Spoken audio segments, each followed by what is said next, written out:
Hi guys, and welcome to ModaliTea. It's really great to have you guys on, and I hope you have lots of fun drinking some really super special teas with me in the coming months. And this is just a little video to talk a bit about that and introduce you to some of the wonderful world of loose leaf tea. Just some introductory stuff. Maybe some of you watched Mayleaf's little video that I showed about tea leaves versus tea bags, and Don from Mayleaf is one of my tea heroes. He's really an amazing guy, and his tea vlogs are second to none. So if you want an encyclopedic knowledge of tea, then probably go there, but hopefully I could introduce a bit of that stuff to you. So first of all, just to say that today I'm using this is what I tend to use day to day to drink tea out of, and it's a little it's a tea infuser in the top half with a little plunger thing, which is just worked on this lever system. And so when you finish brewing your tea, press that, and your tea goes into there, which then preserves your tea leaves in the brewing compartment, ready for your next brew. Because one of the amazing things about loose leaf tea is that you can rebrew the tea leaves. In fact, I'd argue it is de rigueur. You have to rebrew your tea leaves, or you're missing out. You're not making the most of your wonderful tea. And depending on kind of the style and how you brew your tea, actually, the flavour profile of the tea can change quite a lot through the number of brews. And some tea types you could brew multiple times. Like so down here, I've got some an oolong tea. And this is something called Tai Guan Yin, or Iron Buddha, so it's a bull rolled oolong, and depending on how you brew that, you could maybe brew that 5 times, and if you brewed it Gong Fu, which is a particular style of group brewing, then maybe it'd go 8 or so steep. So lots of really fun stuff that you can do, and I'd encourage you to explore and experiment and do your own thing with the tea leaves that I send your way. So today I'm going to be brewing something up which is a different kind of oolong tea, which check out these tea leaves, they're just beautiful. And this is a Dan Kong oolong tea from Guangdong province. That's what used to be Canton. So it's quite big in when we were buying tea from China as the Brits, and sadly conquering them to exchange tea for opium. Not the best period in our history, really, but that kind of, a lot of that was around Canton and that area, and Hong Kong's just off Canton. So I've got two heaped teaspoons of this tea, and this is a particular Dan Kong oolong from a supplier called the Tea Guru, and that's who I'm going to use for many of our teas that we have in our tea club. So two heaped teaspoons to about 200 mils. I've got water just off the boil here, and so I'm going to pour that in and talk to you while that brews. So I'm going to set a timer for about 3 minutes. Now, you don't have to be this precise, but I find I get kind of sucked into doing something else, then I forget, and oh no, I've overbrewed my tea. So we talked about loose leaf tea. You can rebrew, re-steep, and the flavour changes. And the wonderful thing about tea is that it's just a whole world of different things to explore, that we in the West and in the UK, we're just so fixed on our little tea bag of kind of Assam-based Indian tea that we don't realise there's so much other stuff out there. And I'm not really knocking Assam or Indian tea. I think there's some really great Indian teas out there, and hopefully we might get to try some of that stuff in the tea club, particularly if you're interested. But what really excites me is Chinese tea culture, because that's where it all started about 3,000 years ago, when the Camellia sinensis plant was found and used in medicinal purposes, really, initially. And it's undergone so many transformations along the way, and so matcha tea is actually like a fossil of a tea from the second epoch of tea, when China went to Japan and conquered Japan and said, hey, this is how we make tea. They grind it up, and then we pour water in and whisk it and drink it like that. And that was how people used to make tea maybe 1,000 years ago in China. But we've moved on now to picking just the little fresh tips, hence PG tips, and infusing them and letting the flavours come out. I guess I've always really enjoyed tea, you know, a good builder's brew from being a little kid. I remember my fairly eccentric gran feeding me tea when I was 3, and she went on to eat an orange without peeling it or something suitably eccentric like that afterwards. She's amazing as my gran, but I've got her to thank for my love of tea, and I've been drinking tea ever since, really. And it was my brother who said, you know what, there's this thing called tea pigs, if you come across them, and gave me some tea pigs for my birthday. And I thought, wow, this whole idea of whole leaf tea rather than tea dust is a total step up. I need this in my life. And then I kind of looked online and found some other loose leaf tea suppliers, and just kind of went further and further down the rabbit hole. And here I am talking about tea on YouTube. So there you go. And so there's all these different kind of tea types. There's a black tea that you'll be familiar with. I've got some nice black tea in here somewhere. So I've got 2 different teas. So this is the leftovers of, now this does look definitely illegal, but this is a Jingda Jiling tea that I've got from a little while back. And then in the bottom of here, I've got this really fabulous tea from Yunnan province in China, which is where tea originated from. And Yunnan Black, which is a kind of a black tea from South China, is one of my favourite go-to comforting brews, and that's what we're going to be drinking the first month together. So it's been 3 minutes.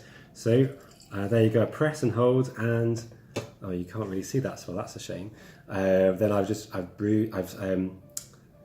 strained my tea, and there you go. It's this lovely golden colour there, and my beautiful tea leaves are looking a bit different. Remember, they were kind of black, and they were charcoal roasters. They had this kind of grey sheen, and now they're actually a much lighter greenish colour, showing you actually that the tea was partially oxidised, not fully oxidised like a black tea would be. So it's greenish, but not as green as a green tea.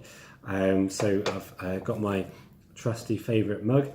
So let's pour some of this in here. As this particular tea is called Snow Jasmine Dankong Oolong, and so it has this kind of really amazing floral jasmine aroma. Yum. But also then on the palate, it's a lot more kind of citrus, kind of tangerine-y. It's not just orange, but more tangerine, and it's amazing. It's one of my current favourites. I'm not sure if there'll be enough of it for me to bring that to the tea club, but a Dankong Oolong is totally on the list. So hopefully we can enjoy that together.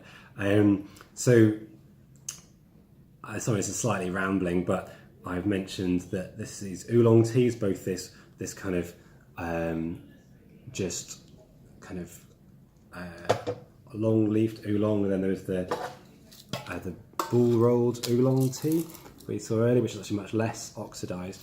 Are both oolongs, and oolong is this kind of whole spectrum of tea that's not fully oxidised like black tea, but not oxidised like green tea. So green tea, that you bring it down from the plantations, and they need to cook it to kill off all the enzymes, called the kill green process, as soon as you can, to stop it oxidising and going brownish and then oxidise. A bit like, you cut into an apple and leave it and it goes brown, that's oxidation. So it depends what the flavour profile you're looking for is, but the level of oxidation then means you can get a whole range of different flavours in oolong tea. It's one of my favourite tea types, and there's high mountain Taiwanese oolongs, which are kind of creamy and really quite delicate, and then there can be some quite punchy flavours, particularly if it's been roasted as well, like this Dankong Oolong has. So that's so we talked about green tea there, oolong tea, black tea, and you think, well, that must be all there is to this tea malarkey. But actually, there's also a couple of other tea types. There's white tea. One of these is a white tea. So look at these beautiful, delicate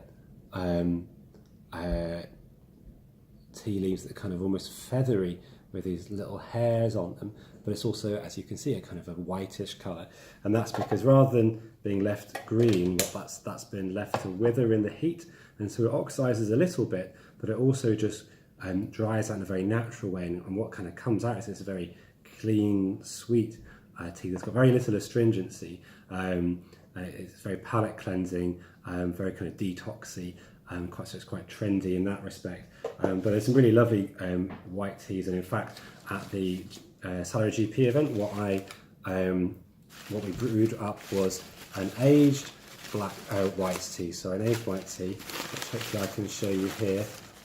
It's actually gone a very different colour. It's kind of a browny colour because it has oxidised more, and the flavour profile's changed from being this really light tea to being kind of honeyed and figgy, which is really interesting. So there's those, and then there's also pu'er tea, which is aged fermented tea, which I've got somewhere.